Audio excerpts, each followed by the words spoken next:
back for what purposes? Gentleman from Texas seek recognition.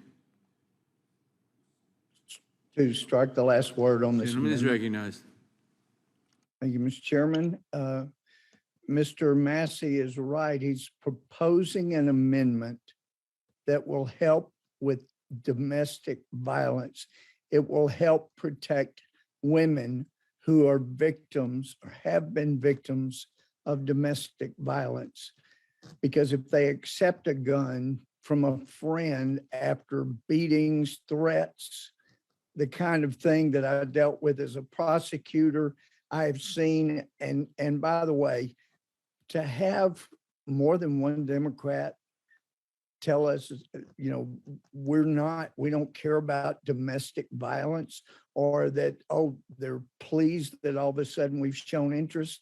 I've got decades of dealing with it. And having had women, even all these years after leaving the bench, thank me that I don't even remember because I handled so many felony cases, for giving them their lives back because I saw through the garbage of their husband or their male partner who was so abusive.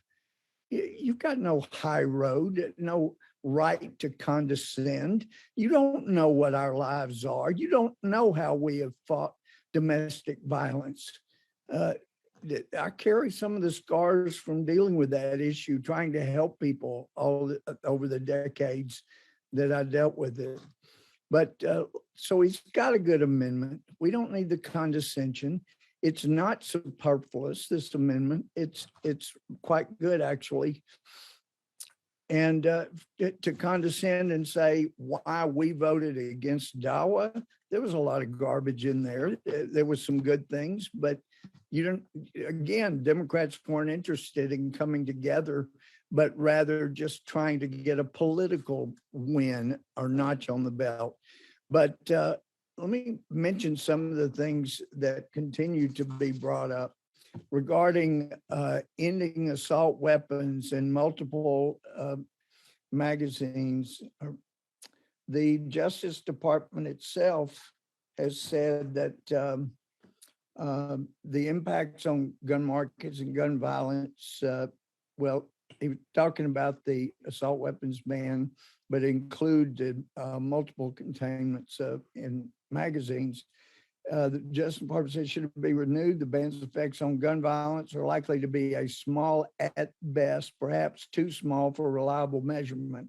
Assault weapons were rarely used in gun crimes even before the ban. And over the course of the 10-year assault weapons ban, mass shootings still occurred, including Columbine. And according to data from the FBI, 2015 to 2019, you're twice as likely to be killed by hands or feet than you are to be killed by a rifle. And that seems to be what has scared so many people. The Virginia Tech shooter did not use a semi-automatic rifle nor an automatic rifle. I use those in the Army, but what people are calling assault weapons, 223 round, it's just barely bigger than a 22. Which, by the way, experts testify organized crime like to use 22 because the rounds are so difficult to ever trace to a gun. But an assault weapons ban is just a talking point, does not deal with the root cause of violence. And it appears so much is political today. You don't want our amendments. It seems like you came in with the attitude, even a good amendment like this, you're determined to stop it.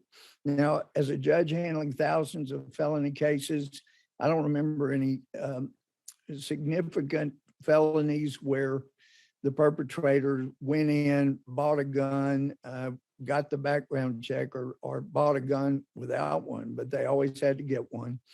There is no loophole for the gun shows. I mean, if a federal firearm licensee is selling a gun, there has to be, no matter where it is. There's no online loophole. That's false as well. But so many of these, most of these mass shootings, they got approved by the background check. and they bought the gun.